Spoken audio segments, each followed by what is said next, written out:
Welcome to the 4th Annual Guild of Music Supervisors Conference.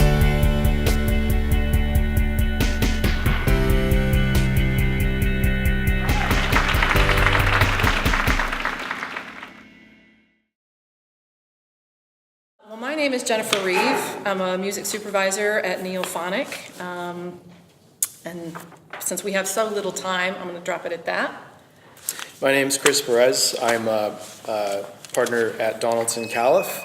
We're a law firm that does transactional work for independent film producers and production companies. We represent a few directors, writers, and talent, but mostly producers who are producing narrative films and documentaries. We have a real foothold in that industry. So very happy to be on this panel. I think what we're going to do is divide it up between public domain and fair use. Mm-hmm. I'm going to talk about fair use for about 20-25 minutes, and then Jennifer will talk about public domain for about the same time. And until someone stops me. So. Yeah, and I'm okay with opening up to questions at any point. So if something doesn't make sense that I'm saying, please feel free to stop me. But other words, I'll just keep rolling through and assume that you know what I'm talking about.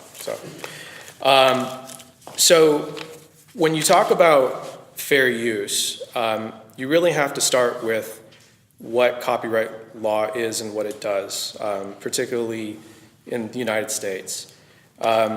So with any kind of Western copyright regime, you're really talking about a bunch of rights, a bundle of rights being exclusively vested in the author, the creator of a work. So as soon as you create something creative, original, and tangible, then you have copyright protection. So if I write a script, I don't have to register it necessarily. It's a good idea to register with the Copyright Office, but as soon as I put it pen to paper and I write that story has copyright protection. If I write a story down on a napkin, doesn't matter if I typed it or wrote it on a napkin, it still has copyright protection. And when you gain copyright protection as an author, you gain a bundle of rights. So you control the right to distribute it, the right to copy it, in the context of music, the right to publicly perform it, artworks, the right to publicly display. So you get all of these rights and you're in exclusive control of it, meaning that if anybody wants to do any of those things with your music or your copyrighted work, they have to go to permission for you, to you, and you can charge them a fee for it and put conditions on the use. That's a great regime. I mean, it's been around for about 300 years in Western civilization. But the problem is that it's not completely aligned with the First Amendment, which says, generally speaking, we have the right to free speech, we have the right to comment on things, we have the right to criticize things, and therefore we should be able to use bits and pieces of copyright-protected works without the permission of the person who owns it. So a classic example would be if I'm a film reviewer and I want to talk about your film that you just made, and your film is not good, and I want to use an excerpt from it or I want to quote from it, I should be able to do that and tell the world what I think of your film. Anybody should be able to do that. And if I go to permission for you, if I go for permission to you and you say no, now my right to free speech has been curtailed. So that's the problem with copyright law without any kind of exceptions. So fair use is essentially an exception to the copyright law that allows you to take bits and pieces of works, usually for some kind of what's called transformative purpose, or for criticism or commentary, without having to go to the copyright holder for permission, and without having to pay the copyright holder. So that begs the question, what's the difference between copyright infringement and fair use, right? And what you may have heard about fair use is, it's really subjective, it's a 4-factor balancing test, it's very hard to apply. To a certain extent, that's true. But I want to walk through 2 different approaches to fair use so you get a sense of what qualifies as fair use definitely, what is kind of gray area in the middle, and what is definitely not fair use. So let's start with the 4 factors. So the copyright law has 4 factors that you have to balance when determining whether something's fair use. So the first question is, what is the purpose and character of the use? And really what they're asking is, how is your use different from the original use of the work by the original author, right? So if you're making a documentary and you're using a clip if you're making a documentary about classic cinema from the 1970s, and you use a clip from The Godfather, and you say, this is one of the greatest films of the decade, it has so-and-so starring in it, and this performance was amazing. And then you use a short clip from that in your documentary. You're using it for a very transformative purpose. You're using it to comment or criticize the work. The original purpose of the work was to show an audience a 2.5-hour film and to entertain them. Your purpose is very different. The second question is the nature of the underlying work. And that's really asking whether the work that you're taking from is creative, and you're almost always going to lose on that as a creator. So, but the good thing is that courts have said that that's the least important factor. The third question is how much you're using. Specifically, they say amount and substantiality. So you may have heard things like, oh, you can't use more than 7 seconds from a song in a documentary for it to be fair use, or you can't use more than 15 seconds. There's no black and white rule about how much you can or can't use, but it's all about what's reasonable under the circumstances. So if you're trying to make a point, and it requires you to use 5 or 6 seconds from the song, then that would qualify as a plus on the third factor. The fourth question is the effect on the potential market for the work. And in the context of music, they're really asking, is your use going to prevent people from actually buying the song, right? So if you're using a song or trying to get it under fair use, you don't want to go to the publisher, you don't want to go to the record company in order to get permission. You have to ask yourself, is my use, when I use it in a film or television program, going to prevent people from, or discourage people from buying it because now they can just watch the film and hear the song? It's usually not the case because you're probably only using a small portion of the song, and if people want to go listen to the entire song, they can purchase it otherwise. So that's a 4-factor balancing test, and the 4 factors, I think, are helpful, but what we found is that filmmakers and music professionals and television producers, really, it's not that practical to apply those 4 factors on the ground when you're incorporating music into media. So what we did is we looked at the case law from the last 30 years, and we found that courts are essentially asking the same 3 questions over and over again. If you're trying to use music in a film or a television program to illustrate a point, and you can answer the following questions yes, then you're going to be in what's called the safe harbor of fair use. And when I say safe harbor, I'm really thinking of fair use as existing along a spectrum. So at one end of the spectrum, piracy, something is clearly not fair use. You copied it and you're exploiting it.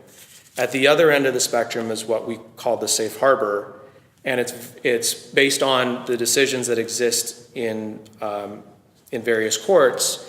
This is a safe use. So again, if you can answer the following 3 questions yes, then you're in great shape.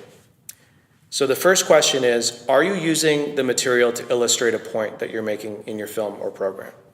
So going back to that example of the 1970s film, you're using the clip from The Godfather to illustrate a point. So the answer to that would be yes. The second question is, are you only using as much as is reasonably appropriate to illustrate that point? So that may sound pretty subjective, reasonably appropriate, but what I usually tell people is, at what point are you no longer using the music for, to illustrate your point, and now you're using it for entertainment purposes, or now you're using it as your own score? Which is actually one of the things I wanted to touch on is, in particular with the use of music under fair use, it's difficult to do from an editing standpoint sometimes, because the tendency is when you're making a point with the use of the music, the tendency is to drag the music underneath, in the context of a documentary, underneath something completely unrelated to your point. So you have to be really careful there. And then the third question is your point clear to the average viewer? So does somebody who watches a small portion of your film in which you use that music understand the point that you're making? Do they have the context to understand the point being made? So again, if you can answer all three questions yes, then you're in the safe harbor. If you can't answer all three questions yes, it doesn't mean that it's not fair use. It just means that it's not here in the safe zone. So to back up, I think it's also helpful to talk about the different kinds of uses that might pop up in your everyday work, right? So one is what we've been talking about, which is using material to illustrate a point that's being made in the film, which usually comes up, in my experience, in a documentary or a film that's based on a true story. But it can also happen in fictional projects as well. The second kind of scenario that I see where clients come ask us whether something is fair use or not is the incidental use, right? So let's say you're filming a parade. It's a documentary about a particular political issue. People are marching. There's a parade, and people are playing music in the parade, and you're just picking up whatever the microphone picks up. Let's say you're not able to identify what the song is. Maybe you're able to identify what the song is, but you can't figure out who the owner is. Maybe there's multiple owners and you can't get permission from every single copyright owner. Whatever the reason is, you're not able to get 100% permission for the use of the song. Incidental use can sometimes be fair use because of the First Amendment. Because as a filmmaker who's shooting out in the real world, you should be able to tell a story as it really exists. And this is mostly helpful for documentaries, right?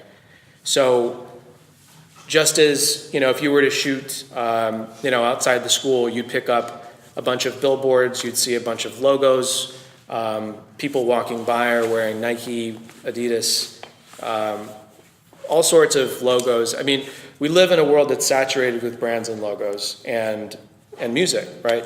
Cars are passing by and you can hear that song for maybe 2 or 3 seconds. Those kinds of uses will generally fall under fair use.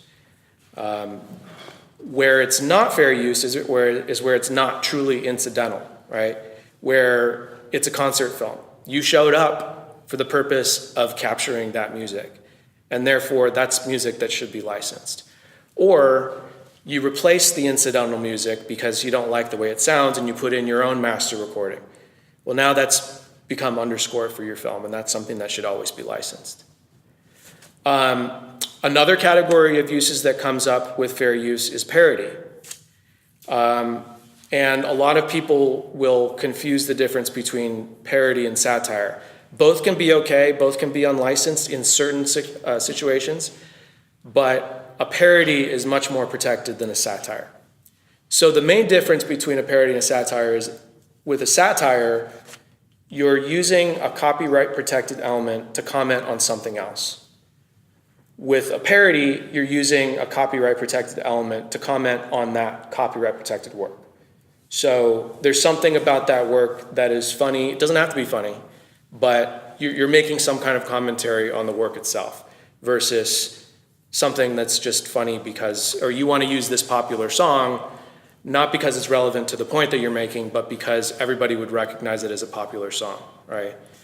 So the classic example was actually something that got litigated in the Supreme Court, which was when Two Live Crew made their own version of Pretty Woman that parodied the Roy Orbison song from, I think it was from the 50s. And the Roy Orbison song is this very sweet kind of typical 50s song where he's singing the praises of the woman that he likes and saying she's so pretty. The Two Live Crew is like the complete opposite, and it's poking fun at the naive, very sweet, innocent nature of the 1950s version and completely flips it on its head. And so the owners of the Roy Orbison song, when Two Live Crew came out with that song and didn't license it from the owners of the Roy Orbison song, they sued. It went all the way to the Supreme Court, and it provided a really, I think, clear line of what a parody is, and Two Live Crew won. They said that that was a clear parody. You don't have to license the underlying rights to that song because you're poking fun at it, and it's commentary on the original copyrighted work. So that can come up in any kind of film where there is some kind of poking fun at a song. You might want to consider fair use. Sometimes it's a satire and sometimes it's a parody. You really have to ask what point is being made. And so those are the main categories of I think uses of fair use. But I think it begs the question of, okay, if you as a filmmaker or you as a music supervisor think that something's fair use, how do you actually protect that, right? Because it's one thing if you think it's fair use, but what if somebody doesn't think it's fair use and the owner comes out of the woodwork and decides to sue you or sue the filmmaker, something like that. So usually what you would do is you would work with a clearance attorney who reviews the film or television program at a relatively early stage. Or with a scripted project, you'd say, hey, we want to use this song. Maybe we can't find the copyright owner. Maybe it's too expensive. Whatever reason, you can't pursue a license. But we think it's got a good shot at being fair use. You would share that with the clearance attorney. They would give you an assessment on whether we think it's fair use, and then work with you to try to get to a point where that clearance attorney can write an opinion letter. At that point, the attorney writes the opinion letter saying that they think it's fair use. And then you would take it to an insurance company. Have you guys heard of errors and omissions insurance? Anybody? Okay, so with every production of a film, anytime you want to distribute a film, you're going to want to get errors and omissions insurance, or it's called E&O, right? And this insurance policy covers you for any kind of copyright claim, any kind of trademark claim, any kind of personal rights claim. So if somebody says, this is defamation, this is an invasion of my privacy, this is an invasion or violation of my right of publicity, if you have an insurance policy, an E&O insurance policy in place, then any of those claims should be covered by your policy. And you'll have an out-of-pocket deductible just like any other insurance policy. Somebody sues you, you have to pay the deductible, but at that point, then the insurance kicks in, and nobody likes getting sued. It's not like you forget about it, but at least you're not out of pocket for all of those legal fees. So the purpose of the opinion letter that your attorney wrote is to convince the insurance company that, okay, even though you haven't licensed this song or any other element that you want to use under fair use, because by the way, it's not just music, it's anything that has copyright protection, as long as it meets those 4 factors. We're okay as an insurance company insuring the use of those clips. So we're going to issue a policy where we have coverage of those clips, or the music. So if you distribute your film and then all of a sudden Warner Chappell or one of the record companies comes after you because they said, hey, you didn't license that use, this is copyright infringement, that insurance policy would kick in. And that is the most important part of this, is if you think it's fair use, that's great. If I think it's fair use, that's great. But if you don't have an insurance policy in place that also thinks that it's fair use, then you're running a huge risk, because not everybody agrees on fair use, particularly the people who own the works that are not being licensed. So if they sue, you have to have that insurance. And every distributor, every studio will require an E&O insurance policy with basic limits. So you're going to need the policy anyway. And pretty much every film that I've worked on, regardless of whether it includes fair use material or not, requires some kind of opinion from an attorney on something, like chain of title, which is, do you have the rights to all of the underlying works? Do you have the rights to the script? Do you have the rights to the book that it's based on? All that kind of stuff. Maybe you need an opinion on the use of the title, so you have to run a title report, and then have an attorney look at that report and say, we think you can use this title without getting permission. So when you get to the point of getting that policy, that's when you're determining whether you can use things under fair use. Hopefully you're thinking about those things ahead of time, but that's the point when you know for sure you can have the protection of fair use. So I've got like 5 minutes here. Okay. Actually, I have a question. Yeah. So if you want to use something as fair use and you have somebody write up that opinion letter, do you need to get that approved by the insurance company before you include it in your film and you release it? Or is it just because I have an opinion letter, if somebody comes out of the woodwork, then I show that to the insurance company and we should be covered because it was written? Or yeah, it's a good question. You want to get the insurance policy as soon as possible, before you distribute the film, before anybody sees the film outside of the small filmmaking team.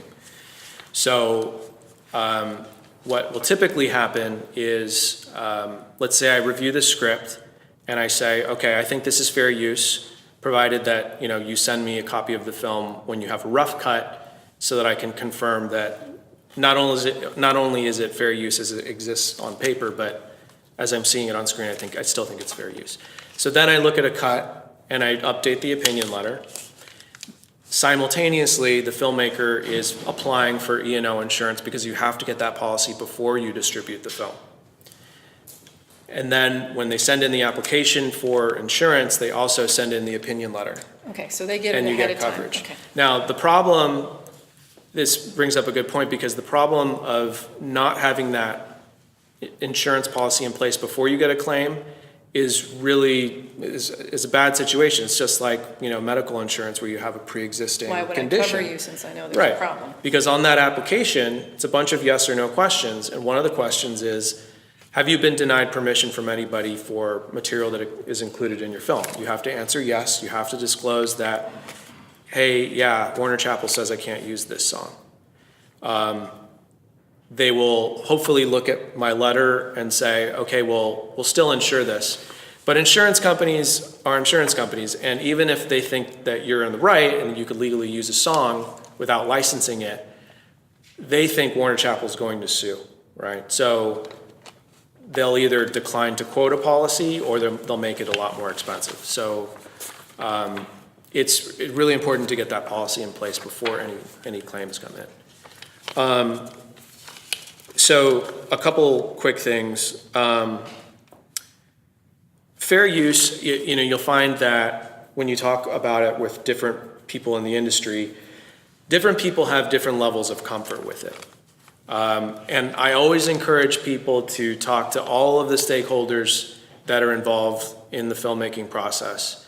The producers, obviously the insurance company is relevant, your distributor, your broadcaster, the studios. Studios sometimes take advantage of fair use, even though they don't claim to always. And make sure that everybody's on board at a very early stage that, hey, we might not be able to license this, and therefore we're looking at fair use as an option. What you don't want is for people to be surprised about it down the road, for your distributor to say, oh wait, no, we don't want you to rely on fair use, we'd rather have you license it. If you address that at an early point, then it's much, much more likely that it'll accept it. You can bring in your attorney who can explain fair use. So it's something that you should do early on. And really quickly, because I wanted to address sound-alikes, which... Go for it. One of the solutions that I hear from a lot of people that want to use music under fair use but can't is, okay, well, what if I swap out this music with a sound-alike?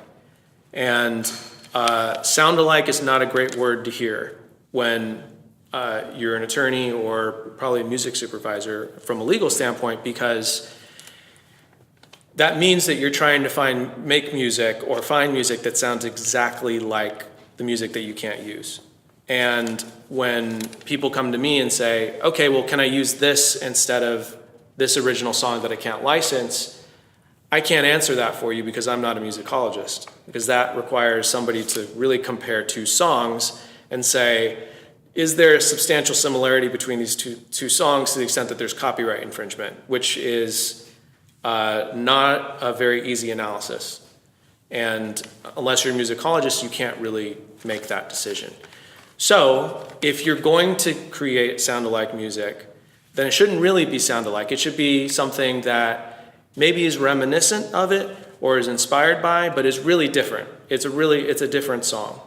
And if you want something that's so exact, then unfortunately, you either license the song or you don't use it. I'd like to So add that's my something to spiel. that, if Yeah. that's okay.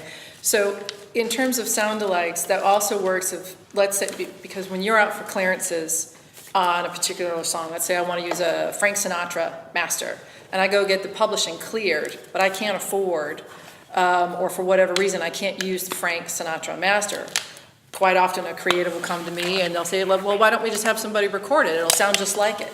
Can't do that either. You can do a cover, but you can't do one that is so spot on that everyone thinks it's Frank, and you can tell that you basically are just getting around paying for that master.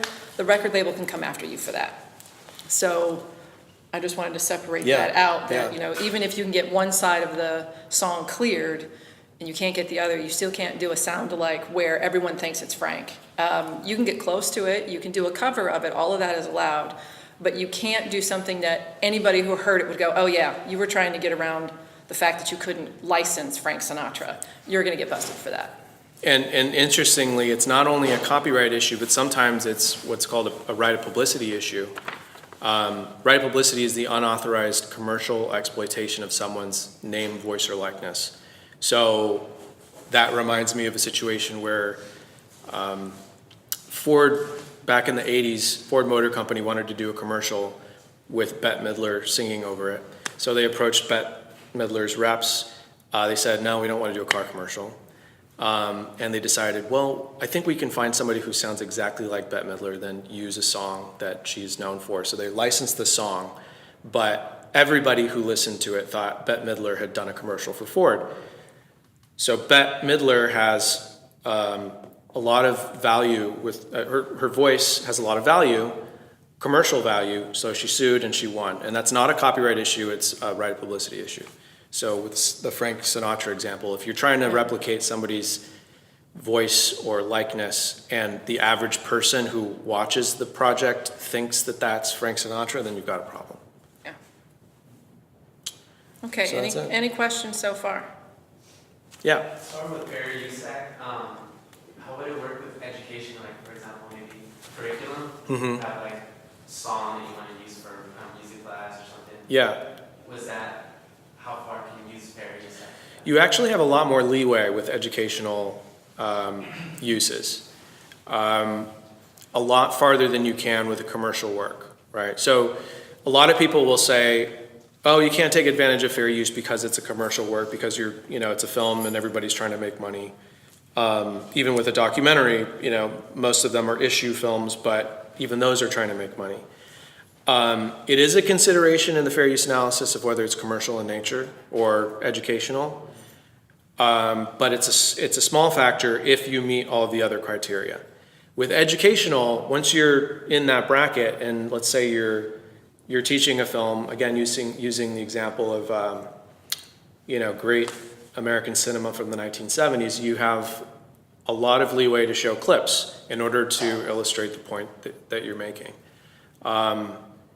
So really, the biggest concern I would have there is once you start using those materials outside of the educational context, then you start selling those educational materials. They still are educational in nature, but now you're using them commercially, which again would be a small consideration, but still something to think about. Yeah. Anybody else before we move on to public domain? That is, if you're Yeah, I'm ready. exhausted? All done. Okay. I can't, mainly because I can't see all you guys. How many people understand or have had some experience or at least know about music clearance and that it's two different sides, the master and the publishing? Does everybody feel pretty comfortable with that? Okay. I'm going to be speaking to you from a music supervision standpoint. Now, with public domain music, there are so many variables and so many loopholes and so many different ways you can go that anything that I say here today could be a gray area based on what you're doing, what song you want to use, whether you can get the master or the publishing. So I just want everyone to keep that in mind. Also, from a music supervision standpoint, I have to worry about public domain for the world, not just the United States. So if you're with a record company and somebody says, you know, hey, this is public domain, they might be talking about just public domain in the United States. It's a whole different situation if you just want to record something. But if I want to take a piece of music, put it into a film that is going to go worldwide, I have to make sure it's public domain worldwide before I try to use it without licensing. So for the purpose of this discussion, that's what I'm talking about, okay? They asked me to cover a couple of different things. What are the parameters of public domain? Where can you find the resources of public domain? How do you confirm if something actually is public domain? And then what are the repercussions if you're wrong? So I'll go through that piece by piece and hopefully we'll have enough time. So parameters of worldwide public domain, I'm going to talk about masters and I'm going to talk about publishing as two separate things. And it'll go pretty quickly because when I say masters in the United States will not go into the public domain until 2067, any of them. And just in general, but the copyright law in 1976, in conjunction with the Sony Bono copyright extension, just moved everything out to 2067. If you want to find more information about masters and when they go into public domain, I would say go to pdinfo.com. It is a really great website and a really great resource for public domain, but it only covers the United States laws. But you can find more information about masters there. For the purpose of this conversation, just know that masters do not go into public domain. So if you're using somebody else's master, you're going to have to pay for it. You're going to have to license it. Publishing is a little different, and we're pretty much the only country that has different rules for the masters versus the publishing. Publishing in the United States there's a grandfather clause from 1923, or that states anything before 1923, if it was published, it's public domain in the United States. So if you can find sheet music or a copyright from 1922 or prior, it's public domain in the United States. However, from a music supervision standpoint, we have to clear worldwide. So now I have to worry about all the international countries and what are their laws. And every single country is different. Generally speaking, I loved your term earlier, we called safe harbor. Your safe harbor is you need to find every single author that had anything to do with that piece of music. And you find the longest living author and then their death date plus 100 years. If the song is older than that, then you're good to go. If it's not, you may have to either do more research or move on to another song. So just to recap that real quick, masters don't go into public domain until 2067. And if you want to use the publishing on a song, then everybody has to have been dead, I hate to say it that way, for 100 years. Okay? Resources. All right, so this is where everybody, comes to me and they say, well, isn't there a website that I can go to that just has public domain songs listed? The answer is no. There is websites that you can find that will talk about public domain for the United States, but not for the world. So if you're working on a show or any sort of project where you're trying to find public domain worldwide songs, I recommend getting a lot of coffee and a comfortable chair. Because you're going to be sitting in front of the computer for a long time just finding your ideas. And then you find your ideas. You've got 8 songs that I like. Now I got to go figure out if they're actually public domain. That makes my list down to 4. Now I got to go find 4 more. And it's like scientific theory. Everything sounds great and real until you find more information, and then your whole paradigm changes. So it is an interesting go-around. Google is obviously your biggest friend in that situation. Wikipedia, we all know anybody can change it. So it could be true, it could be lies. But those are two good places to start, literally just typing in, if you're on a project and you need music from 1892, literally just type in music, sorry, I'm getting my time thing, music from 1892, and you'll be surprised what pops up. I do recommend starting at pdinfo.com just because that does cover the United States. They will give you lists of songs, popular songs, classical songs, Christmas songs, and tell you who wrote them. So you can go take that information, go find more information on the internet to see if it actually is PD worldwide. So here are the main things. You find a bunch of songs you want to use. Is it worldwide public domain? Well, the first thing is you're not a lawyer, unless you actually are. So you're going to be working very closely with the legal department of your production company. And you might find all this information and you might think it's public domain, but it's not your decision. You have to kick it back to one of the lawyers. So you're either going to hire a musicologist who will write up a report for you, and they will give it to you like an expense report. There will be one page that will state, I think this is public domain, and here are my reasons why. I'm a musicologist, blah, blah, blah, here's my name. And they'll give you all the backup research. And you turn that into the lawyer, and they can say, yes, we feel comfortable that this song is public domain. You can move forward with it without licensing. Or they might come back and say, actually, we're a little concerned about this, that, or the other thing. Can you get us more information? Or they might just flat out say no. If you can't hire a musicologist, you may end up doing what I call DIY, trying to figure it out yourself. If that is the case, I do it all the time, this is what you need to look for. Try and find the original copyright. All of the copyright books are online. You literally just have to type into Google musical copyright and then the year that you're looking for. A bunch of websites will come up where all the books are online. You can search them. It makes it very easy. Find original dated sheet music. Go to places like most of the colleges will have dated sheet music online. The Library of Congress has an enormous amount of sheet music online. Just see what you can find for the particular song that you're looking for and look for the dates. Is it before 1923? Where are the authors? Then you have to find their death dates, which in all honesty is usually the hardest part, because you have to make sure that the John Smith you're looking for is the John Smith you found the death date for. So that's where the difficulty really comes in. Also, real quick, I just want to mention one of the things that makes PD even harder is if you're using an existing master, chances are, unless it's a classical piece, even if the record company tells you, oh, there's no publishing attached to this master, you have to do the research to make sure that that is actually the case, because almost every artist is going to list an arrangement claim on the public domain song. So if you're using their particular master, you have to completely verify that there's no publishing attached to that master. And unless it's classical, I'm going to bet 9 times out of 10 it's not. Otherwise, you probably most likely are going to create your own master. Let's say you're working on a World War II flick, which is actually not old enough, so I'm going to say you're working on Boardwalk Empire, because that's where I cut my teeth. And you're creating your own master, so you just need to find the publishing and make sure that publishing is public domain. You'll find the original public domain sheet music and then create your master from that piece of sheet music so that you know that what you're doing, your arrangement is original and that you're not copying somebody else's arrangement. Everybody with me so far? Okay. So steps in going through to figure out if it's public domain. You've got your title, you've got your authors. First, go check all the PROs, so your ASCAP, BMI, your CSAC. And keep track, because if you don't find your song there, that's a good thing, because that means the arrangement's not there. And you're looking for the song title and the exact authors. Because if you're looking up something like Oh Susanna, you're going to find 85 people who have registered arrangements.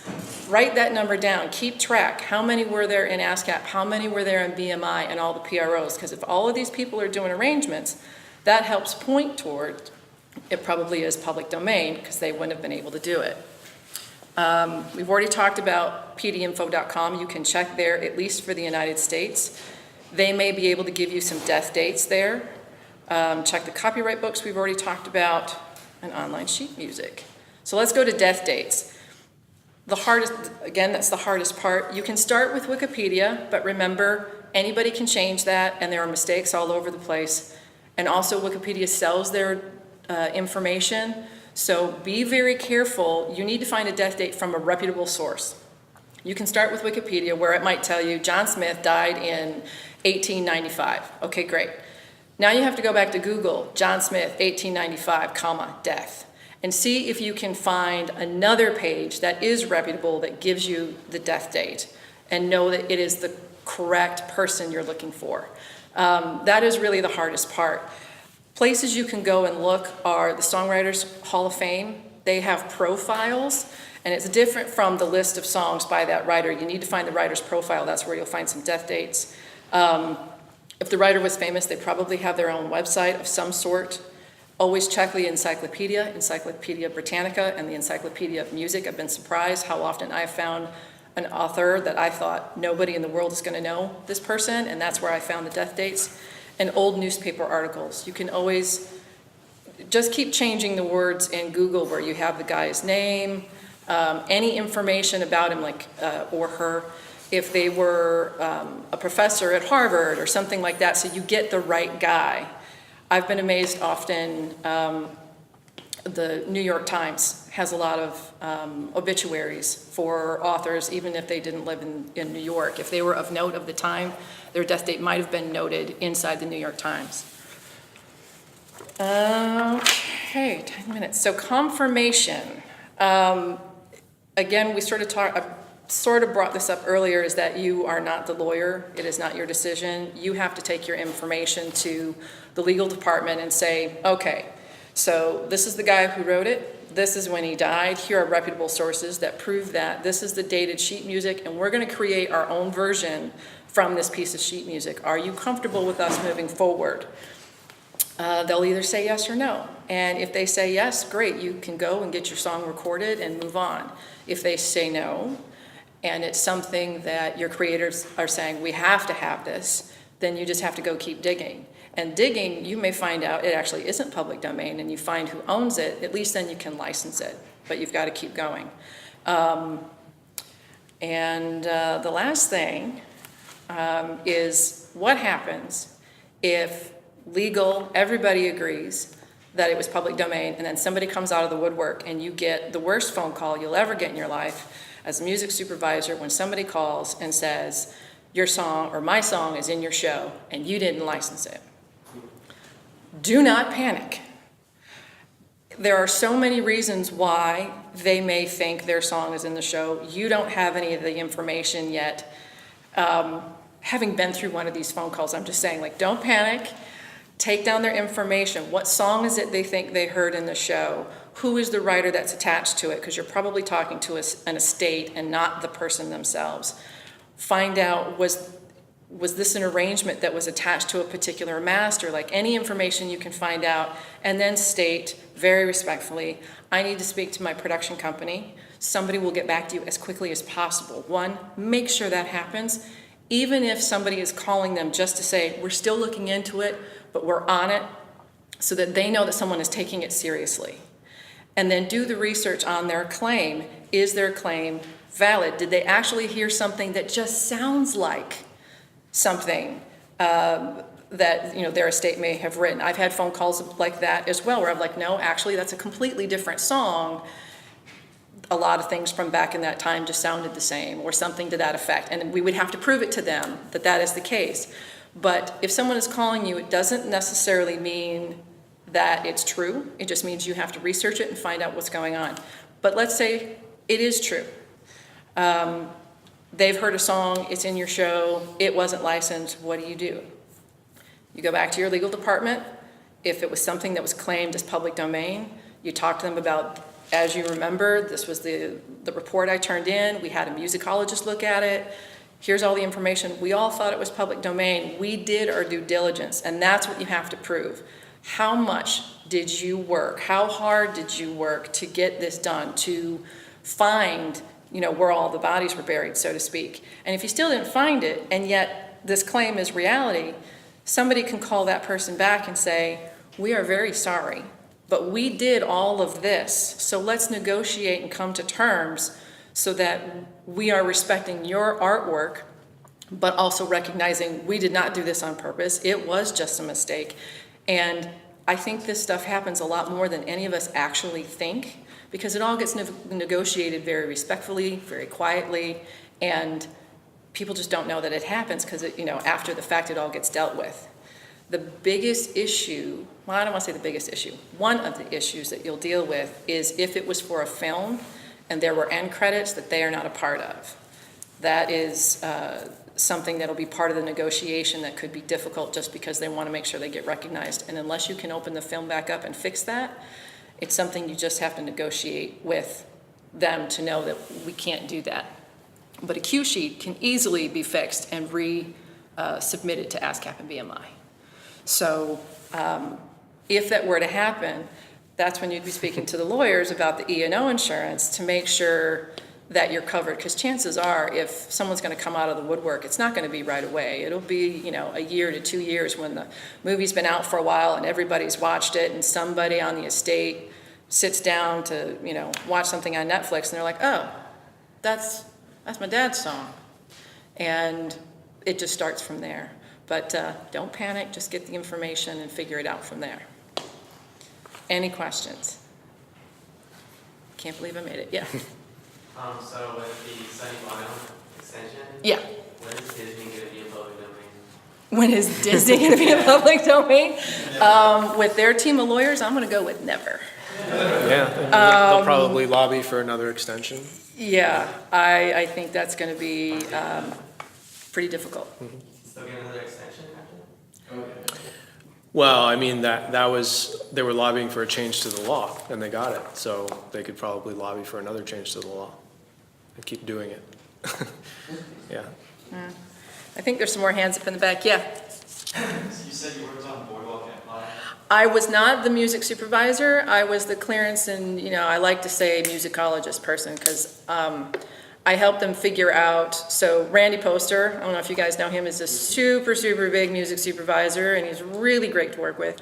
I came in on I'm sorry, it's just that the lights are really bright. I came in on season 2, well, actually at the tail end of season 1 into season 2, trying to help them find songs that they just couldn't find. And it's because that time frame in the 20s, so it might have been public domain in the United States, but it wasn't PD worldwide. So we still had to go out and license almost all of that music.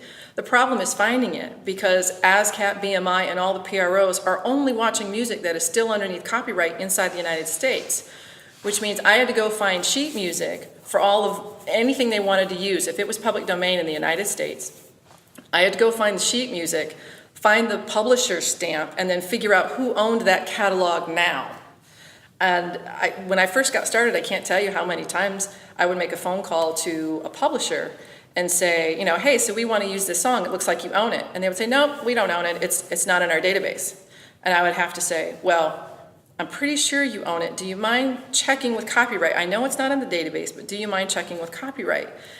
And it's very understandable why that would be, because their databases, if you think about it, computers were what, 80s, 90s? And then they have these huge databases of all the music that's happening now that has to get put into the database, and who owns it and where are all the bodies. Stuff from the 20s that they probably didn't expect to make money on is probably still, possibly sitting somewhere in a filing cabinet waiting to be put into the database. And I'm not saying that happened all the time. I'm just saying, like, every once in a while, there would be that conversation. And the longer I worked on the show, the easier it got, because I started to know where all of the catalogs were, because one publisher may own 26 catalogs from back in the day, and you just start to learn, like, as soon as I see this catalog stamp, like if I see Mills, I know that's EMI, I know it belongs to Sony ATV. And we've got 1 minute left. So the answer is yes, but I wasn't the music supervisor. I was just their clearance and musicologist person. Anybody? I was wondering how you determine what is an actual arrangement of a PD song, if there's time for that answer. Like, I know a lot of people put in claims for them, but how do you determine that, and then how do you compensate them? It's connected to their particular master. Okay. So if I want to use a song, so many people are covering, like if I want to use Pete Seeger, let's say, he recorded a whole bunch of public domain, old folks tunes. And if I'm using his master, or I want to create something that sounds exactly like his arrangement, I have to license it. If I want to prove that She'll Be Coming Around the Mountain is actually public domain and do my own version, I can do that. But if I want to use his arrangement that sounds exactly like his recording, although a different vocal or something, so I'm not doing a sound alike, I just want to do, let's say he switched the lyrics around and he did this and he did that, and I want to record it exactly like that, I have to pay a license. Does that make sense? Okay. So if the piece was, everyone who worked on it was in the United States and it's published pre-23, you theoretically don't need a license if it's just restricted to the States to use that work since it's. If your show was only airing in the United States, Yeah. I would double check with your legal department, but yes, you should be okay. It's like HBO is only available in the States, right? No, HBO is worldwide. I have to clear everything worldwide for pretty much any show I've ever worked on. The only shows that I've heard of, because I haven't worked on any, where I really only have to worry about like United States and Canada, which is a little bit different, would be one of the reality TV shows that are not going to go out to the internet. And we're cut. Thank you very much for the panel.